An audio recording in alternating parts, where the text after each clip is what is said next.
5 smart ways to improve your speaking skills. दोस्तों आज मैं ऐसे 5 तरीके बताऊंगा, अगर आप इन 5 तरीकों को फॉलो करते हो तो आप फ्लुएंट इंग्लिश बोलने लग जाओगे। तो दोस्तों इन 5 तरीकों को आज की इस वीडियो में जरूर जान लें, अगर आप सच में इंग्लिश बोलना चाहते हैं, अपनी इंग्लिश को सुधारना चाहते हैं। और इन 5 तरीकों में सबसे लास्ट वाला सबसे ज्यादा इफेक्टिव है, जो 99% लोग इग्नोर कर देते हैं, उसको मिस करके चलते हैं।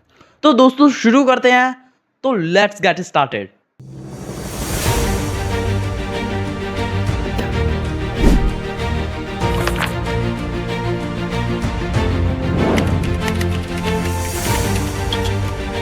दोस्तों सबसे पहले नंबर पर आता है मिरर प्रैक्टिस।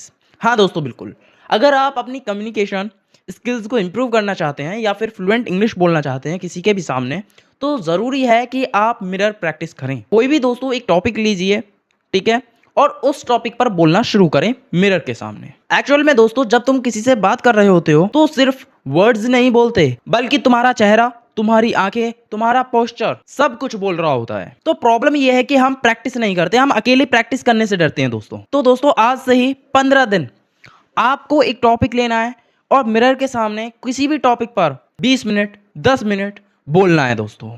ओके, कोई भी टॉपिक ले लो और उस पर मिरर के सामने बोलना शुरू करो। इससे बहुत सारी चीजें पता चलेगी, आपको पता चलेगा कि आपका पूरी जो बॉडी लैंग्वेज है वो किस तरह की रहती है, आपका माउथ मूवमेंट क्या होता है। तो बहुत सारी चीजें जो होती हैं मिरर के सामने दिख पाती हैं दोस्तों, और चीजें इंप्रूव होती हैं दोस्तों। तो एक आज से ही रूटीन बना लो, 10 मिनट मिरर के सामने बोलना शुरू कर दो दोस्तों। अभी कोई नोटबुक लो और उसमें लिखते चले जाओ आपको करना क्या क्या है अगले 15 दिनों के लिए। Step 2, think in English. दोस्तों इस थिंक इन इंग्लिश जो मेथड है, इस पर मैंने ऑलरेडी एक वीडियो बना दिया है, देखोगे जब, तो आप जब मेरी वीडियो देखोगे तो उसमें एक वीडियो में लिख रहा होगा इंग्लिश बोलने का बस एक तरीका है, थंबनेल पर लिख रहा है, तो आप उस वीडियो को जरूर देखें। उसमें मैंने पूरा बताया है कि आप कैसे थिंक इन इंग्लिश कर सकते हैं। आपके स्कूल्स में दोस्तों आपको बहुत गलत हैबिट बनवाई गई है, आपको सिखाया गया है कि राम आम खाता है, इसको इंग्लिश में बनाओ, ठीक है दोस्तों, वो घर जाता है, इसको इंग्लिश बनाओ। मतलब कि हिंदी टू इंग्लिश आपको स्कूल्स में सिखाया गया है। उसके बाद में क्या होता है दोस्तों, स्कूल्स में फिर आपको पैराग्राफ ट्रांसलेट करने के लिए देते हैं, और जब आप इंग्लिश बोलने का कहीं से कोर्स कर रहे होते हो तो वो भी आपको ट्रांसलेशन सिखाते हैं, ठीक है दोस्तों। लेकिन दोस्तों ये तरीके आपको फ्लुएंट नहीं बनाते। अगर आप चाह रहे हो कि आप बिल्कुल फ्लुएंट इंग्लिश बोलने लग जाएं, तो एक तरीका है, वो है थिंक इन इंग्लिश। इसका सीधा सा तरीका ये है भाई, जो तुम हिंदी टू इंग्लिश कर रहे हो, मतलब कि पहले हिंदी में सोच रहे हो फिर इंग्लिश में ट्रांसलेट करके बोल रहे हो, ये ना करके आप डायरेक्ट इंग्लिश में बोलें, इंग्लिश में सोचें और इंग्लिश में ही बोलें। और इसके बारे में जानना है तो मैंने अपनी पिछली वीडियो में बता दिया है। तो करना आपको ये है कि जो भी चीजें हैं उनको डायरेक्ट इंग्लिश में बोलो, बिना हिंदी में सोचे डायरेक्ट उनको इंग्लिश में बोलो। जैसे कि टेबल है तो बोलो टेबल, ओके। ये नहीं आना चाहिए दिमाग में मेज, नहीं, आपको डायरेक्ट बोलना है टेबल।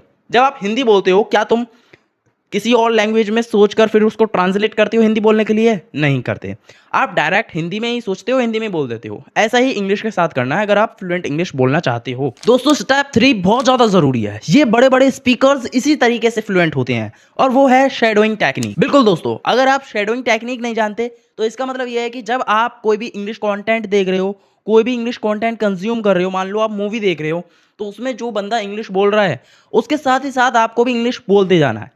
समझ रहे हो दोस्तों? ओके, जैसे आप कोई इंग्लिश वीडियो देख रहे हो तो उसमें जो वो बोल रहा है उसके साथ साथ आपको भी रिपीट करते जाना है। शैडोइंग से आपका माइंड ट्रेन हो जाता है, थिंक इन इंग्लिश के लिए भी हो जाता है, और साथ ही साथ आप जो हैं अटकते नहीं हैं, यानी कि आपकी एक फ्लुएंसी बनती है। जो सबसे बड़ा मेथड है ना फ्लुएंसी का, वो यही है, यानी कि जब आप जो सामने बोल रहा है इंग्लिश, उसके साथ साथ जब आप रिपीट करते चले जाते हो, आपका जो ब्रेन है वो एक रिदम पकड़ लेता है, एक फ्लो आपके अंदर आ जाता है, और उस समय पर आप ये नहीं सोच रहे होते हो कि हिंदी टू इंग्लिश ट्रांसलेट करना, आप उस समय डायरेक्ट इंग्लिश बोल रहे होते हो।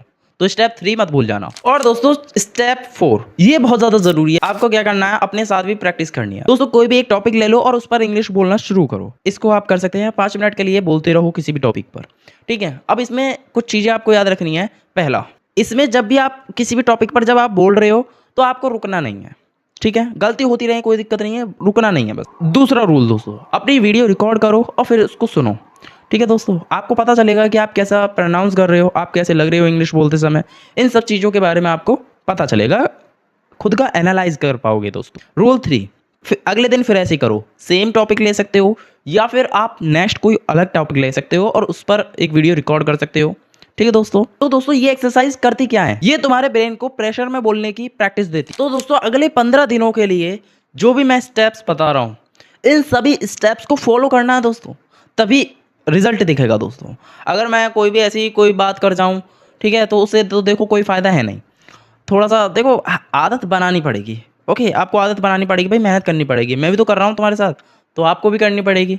तभी स्किल हैं तभी आएँगी, ठीक है? स्टेप 5 मिस्टेक से मत डरो। सबसे बड़ा डर होता है लोगों के अंदर कि गलती हो गई तो। क्योंकि दोस्तों जब इंग्लिश बोलते हैं तो आप बहुत बार ये सोचते हो यार कोई गलती ना हो जाए। मतलब कि अब ये इसमें ये होता है ना कि आपके स्कूल्स में सिखाया है कि गलती नहीं हो जाए। ये तो चीज़ सिखाई गई है गलती ना हो जाए, ठीक है? दोस्तों वो स्कूल वाली जो इंग्लिश है वो अलग है। उसमें इंग्लिश जो होता है एज़ अ सब्जेक्ट काम करता है, ठीक है? लेकिन यहाँ जो हम बता रहे हैं वो कम्युनिकेशन है, ठीक है? आपका है भाई हम सामने वाले तक अपनी बात पहुँचा दें और सामने वाले की बात हमें समझ में आ जाए। यही तो है दोस्तों बात। तो उसमें डरना क्या है? गलती से नहीं डरना है। ग्रामर इतनी ज़रूरी नहीं है, ठीक है? अगर मैं हिंदी की पूछूँ तो आप हिंदी बिल्कुल करेक्ट थोड़ी बोलते हो? नहीं बोलते। तो इंग्लिश को भी ऐसे ही रखो भैया। इंग्लिश को बिल्कुल परफेक्ट बनाने की ज़रूरत नहीं है। मुझे तो पता नहीं चलता है लोग बाग क्यों परफेक्ट बनाने पर लगे हुए हैं। अगर किसी की स्पीच में कोई मिस्टेक हो जाती है तुरंत उसे उठा के अपना उसमें दे देते हैं रील्स में कि हाँ गलती कर दी। अरे भाई ये इंग्लिश है, लैंग्वेज है, उसको सब्जेक्ट क्यों बनाए जा रहे हो? पता नहीं चलता है इस बात का। ठीक है दोस्तों? तो दोस्तों जैसे हिंदी बोलते हो ऐसे ही तुम इंग्लिश बोलो। हाँ, वो बात अलग है अगर तुम किसी एग्ज़ाम की तैयारी कर रहे हो तो वो एक अलग चीज़ है। ठीक है? तब एज़ अ सब्जेक्ट चलता है। लेकिन यहाँ एक लैंग्वेज की तरह लो। कहने का मतलब ये है एक कम्युनिकेशन आप कम्युनिकेट करने जा रहे हो तो उस पर फोकस रखो। फ्लुएंसी होनी चाहिए लेकिन फ्लुएंसी होना एक अलग बात है और करेक्ट इंग्लिश बोलना एक अलग बात है। फ्लुएंसी रखो। आपका मोटिव है कि सामने वाला आपकी बात को समझ जाए और आप उसकी बात को समझ जाएं। तो दोस्तों ये थे वो 5 वेज। अगर आप इन्हें अपनाते हो तो आने वाले 15 दिनों में और आप इंग्लिश फ्लुएंसी अचीव करने लगे। तो दोस्तों अगर आप चाहते हैं मैं इसी तरह की वीडियोस और बनाऊं और मैं ऐसे तरीके लाऊं जिससे कि आपकी इंग्लिश फ्लुएंसी इंप्रूव हो सके, आप सामने वाले से आराम से बात कर सकें उन स्टेप्स को फॉलो करके, तो मुझे अभी यहाँ सब्सक्राइब और हर जगह फॉलो करना मत भूल जाना। English with Priyansh.